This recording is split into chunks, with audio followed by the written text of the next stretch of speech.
ओम गुरु सत्ताय नमः। गायत्री महाविज्ञान तृतीय भाग। लेखक परम पूज्य गुरुदेव वेदमूर्ति तपोनिष्ठ पंडित श्री राम शर्मा आचार्य। आइए पढ़ते हैं, सुनते हैं और समझने का प्रयास करते हैं। गायत्री मंत्र के साथ अध्याय शुरू करते हैं। ओम भूर्भुवः स्वाहा तत्सवितुर्वरेण्यं भर्गो देवस्य धीमहि धियो यो नः प्रचोदयात्। रूप साधना। वेद माता गायत्री का या सरस्वती, दुर्गा, लक्ष्मी, राम, कृष्ण आदि इष्ट देव का जो सबसे सुंदर चित्र या प्रतिमा मिले उसे लीजिए। एकांत स्थान में ऐसी जगह बैठिए जहाँ पर्याप्त प्रकाश हो। इस चित्र या प्रतिमा के अंग प्रत्यंगों को मनोयोग पूर्वक देखिए। इसके सौंदर्य एवं विशेषताओं को खूब बारीकी के साथ देखिए। 1 मिनट इस प्रकार देखने के बाद नेत्रों को बंद कर लीजिए।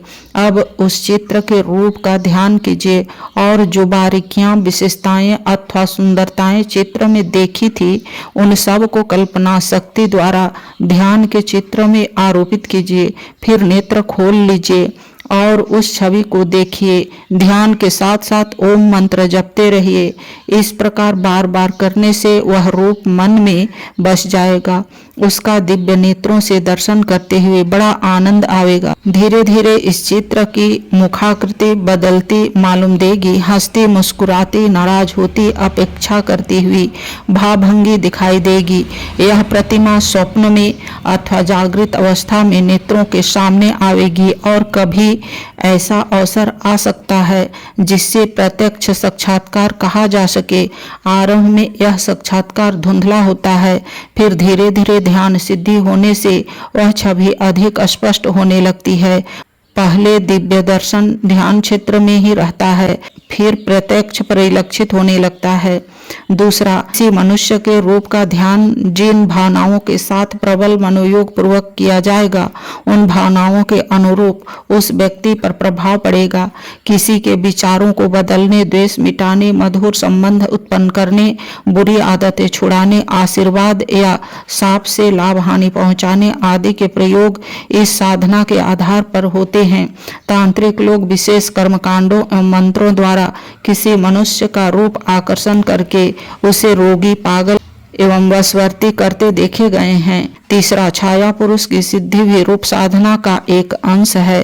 शुद्ध शरीर और शुद्ध वस्त्रों से बिना भोजन के मनुष्य की लंबाई के दर्पण के सामने खड़े होकर अपनी आकृति ध्यान पूर्वक देखिए।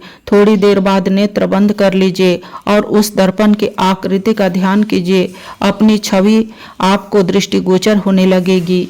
कई व्यक्ति दर्पण की अपेक्षा स्वच्छ पानी में तीली के तेल या पिघले हुए घृत में अपनी छवि देखकर उसका ध्यान करते हैं। दर्पण की साधना शांतिदायक तेल की संहारक और घृत की उत्पादक होती है।